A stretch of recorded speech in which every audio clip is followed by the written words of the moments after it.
Livro Nosso Lar, por Francisco Cândido Xavier, pelo Espírito André Luiz.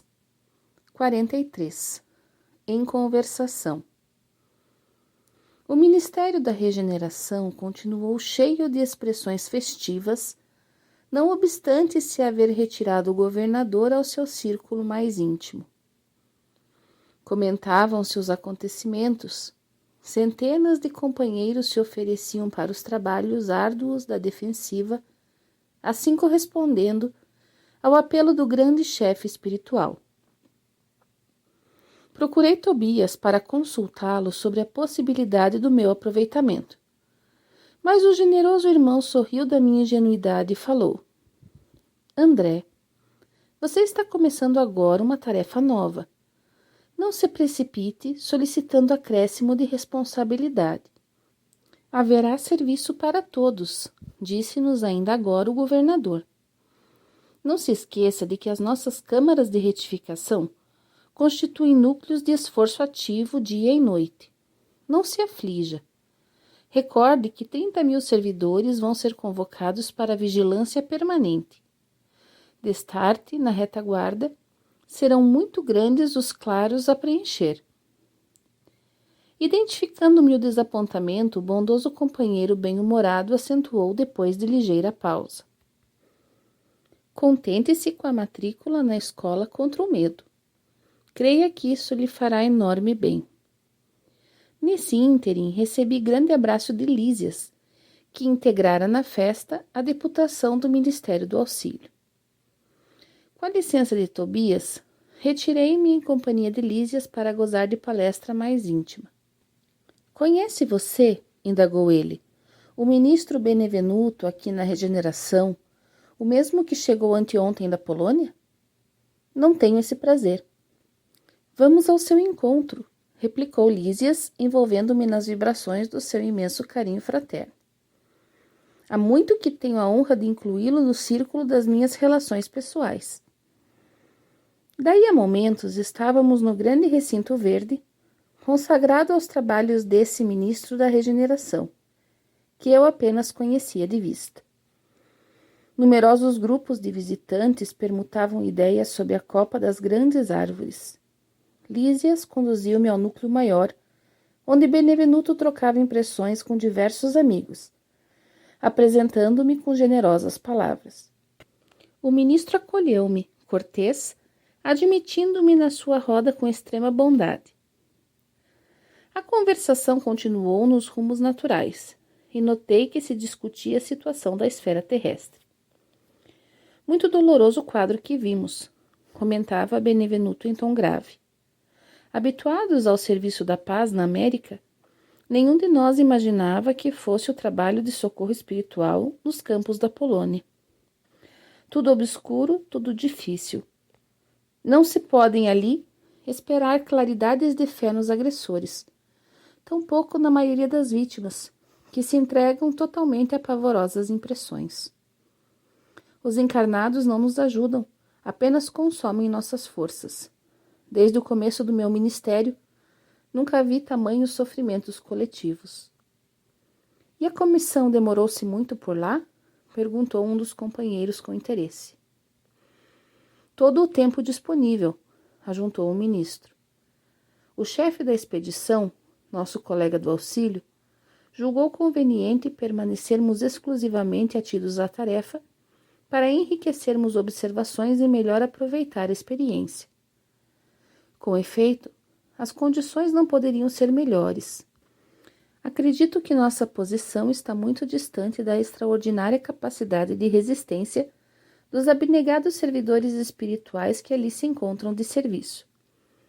Todas as tarefas de assistência imediata funcionam perfeitamente, a despeito do ar asfixiante, saturado de vibrações destruidoras.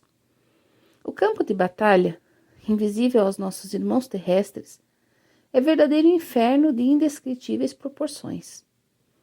Nunca, como na guerra, evidencia o espírito humano a condição de alma decaída, apresentando características essencialmente diabólicas. Vi homens inteligentes e instruídos localizarem com minuciosa atenção determinados setores de atividade pacífica para o que chamam impactos diretos. Bombas de alto poder explosivo destroem edifícios pacientemente edificados. Aos fluidos venenosos da metralha, casam-se as emanações pestilentas do ódio e tornam quase impossível qualquer auxílio. O que mais nos contristou, porém, foi a triste condição dos militares agressores, quando algum deles abandonava as vestes carnais, compelido pelas circunstâncias. Dominados na maioria por forças tenebrosas, fugiam dos espíritos missionários, chamando-lhes a todos fantasmas da cruz. E não eram recolhidos para esclarecimento justo? Inquiriu alguém, interrompendo o narrador. Benevenuto esboçou um gesto significativo e respondeu: será sempre possível atender aos loucos pacíficos no lar. Mas que remédio se reservará aos loucos furiosos, senão o hospício? Não havia outro recurso para tais criaturas, senão deixá-las nos precipícios das trevas, onde serão naturalmente compelidas a reajustar-se, dando ensejo a pensamentos dignos. É razoável, portanto, que as missões de auxílio recolham apenas os predispostos a receber o socorro elevado.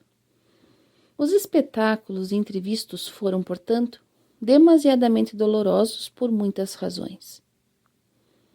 Valendo-se de ligeiro intervalo, outro companheiro opinou: é quase incrível que a Europa, com tantos patrimônios culturais, se tenha abalançado a semelhante calamidade. Falta de preparação religiosa, meus amigos, definiu o ministro com expressiva inflexão de voz. Não basta ao homem a inteligência apurada, é-lhe necessário iluminar raciocínios para a vida eterna. As igrejas são sempre santas em seus fundamentos, e o sacerdócio será sempre divino, quando cuide essencialmente da verdade de Deus. Mas o sacerdócio político jamais atenderá à sede espiritual da civilização. Sem o sopro divino, as personalidades religiosas poderão inspirar respeito e admiração, não, porém, a fé e a confiança. Mas o espiritismo? Perguntou abruptamente um dos circunstantes. Não surgiram as primeiras florações doutrinárias na América e na Europa há mais de 50 anos? Não continua esse movimento novo a serviço das verdades eternas? Benevenuto sorriu, esboçou um gesto extremamente significativo e acrescentou: o espiritismo é a nossa grande esperança, e por todos os títulos, é o consolador da humanidade encarnada. Mas a nossa marcha é ainda muito lenta. Trata-se de uma dádiva sublime, para a qual a maioria dos homens ainda não possui olhos de ver. Esmagadora porcentagem dos aprendizes novos aproxima-se dessa fonte divina a copiar antigos vícios religiosos. Querem receber proveitos, mas não se dispõem a dar alguma coisa de si mesmos. Invocam a verdade, mas não caminham ao encontro dela. Enquanto muitos estudiosos reduzem os médiuns a cobaias humanas, numerosos crentes procedem à maneira de certos enfermos, que, embora curados, creem mais na doença que na saúde, e nunca utilizam os próprios pés. Enfim, procuram-se por lá os espíritos materializados para o fenomenismo passageiro, ao passo que nós outros vivemos à procura de homens espiritualizados para o trabalho sério. O trocadilho arrancou expressões de bom humor geral, acrescentando o ministro gravemente: nossos serviços são astronômicos. Não esqueçamos, porém, que todo homem é semente da divindade. Ataquemos a execução de nossos deveres com esperança e otimismo, e sejamos sempre convictos de que, se bem fizermos a nossa parte, podemos permanecer em paz, porque o Senhor fará o resto.